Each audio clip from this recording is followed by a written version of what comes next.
Почему правительство снизило на 4 миллиарда сомов план ГТС на 2021 год? Таким вопросом задались депутаты на заседании в парламенте. Доходы на 2021 год увеличили на 7 миллиардов сомов. При этом у ГТС снимается 4 миллиарда сомов. По словам ИО премьер-министра Артема Новикова, на сегодняшний день наблюдается резкое снижение импорта.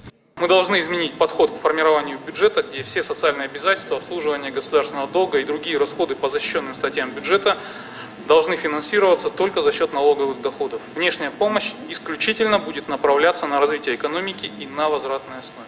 По словам исполняющего обязанности премьер-министра, первостепенная задача правительства – стабилизация социально-экономической стабильности, предотвращение распространения коронавирусной инфекции и прохождение осенне-зимнего периода. Увеличить бюджет страны не позволяет теневая экономика. Ежегодно в казну недопоступает 100 миллиардов сомов.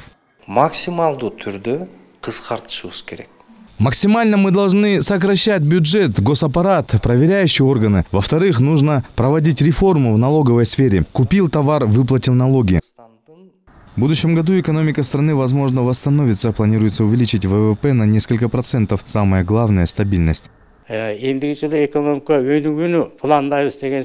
Будем развивать экономику в будущем. Этот подход не для Кыргызстана, а для других развитых стран. Это планы людей, которые не знают, как живет народ в селах. В марте-феврале ожидается 3-я волна пандемии. Что мы тогда будем делать? Тогда в стране начнется голод.